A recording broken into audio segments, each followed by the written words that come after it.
बिस्मिल्लाहिर्रहमानिर्रहीम जी, अस्सलाम वालेकुम। हम आपकी खिदमत में सादा तरीन खानों के साथ हाज़िर हैं। आज हम आपको लौकी और चने की दाल पकाना सिखाएंगे, जो कि इस तरीके से बनेगी।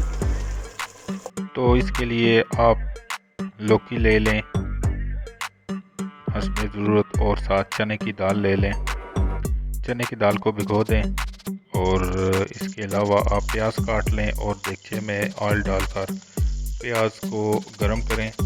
और प्याज को उस वक्त तक गरम करें जब तक कि ये सुर्ख नहीं हो जाता। जब प्याज हल्का हल्का सुर्ख होना शुरू हो जाए तो आप उसमें चम्मच लगातार हिलाते रहें, क्योंकि अगर आप चम्मच नहीं हिलाएंगे तो वो प्याज जलने का खदशा होता है।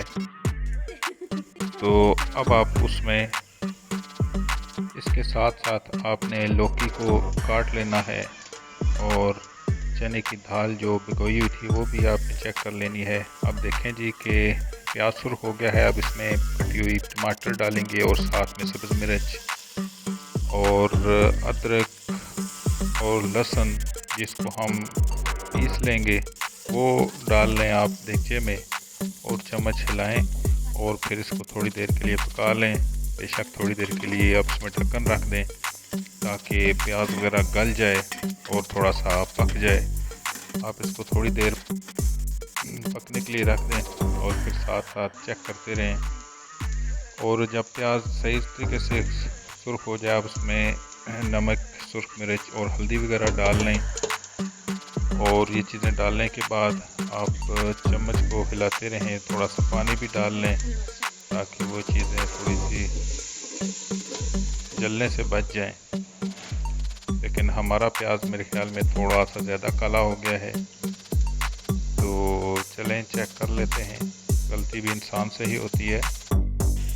तो अब इसमें आपने चने की दाल जो भिगोई थी उसमें से पानी निकाल कर वो डाल लें, और इसको थोड़ा सा हिला लें। और उसके बाद आप लौकी, जिसको हम कद्दू भी कहते हैं और कई पेठा भी कहते हैं, वो बारीक काट कर वो भी साथ डाल लें, क्योंकि वो भी पकने में कुछ टाइम लेगा।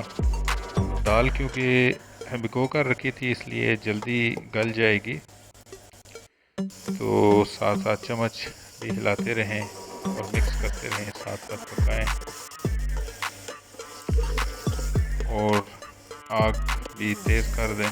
थोड़ा सा पानी भी डाल दें हस्बे ज़रूरत, जितना आपको पानी की ज़रूरत है। जिस किस्म का आप बनाना चाहते हैं, पानी वाला थोड़ा सा बनाना चाहते हैं, थोड़ा पानी ज़्यादा डाल लें। अगर आप बिल्कुल खुश्क रखना चाहते हैं तो पानी कम डालें, या उसको आग पर ज़्यादा देर रख कर आप पानी खुश्क भी कर सकते हैं। और ये देखें, बहुत मज़ेदार किस्म की लौकी और चना की दाल तैयार हुई है। आप इसको चपाती के साथ खा सकते हैं, और खाने के बाद अपने अल्लाह ताला का शुक्र अदा करें।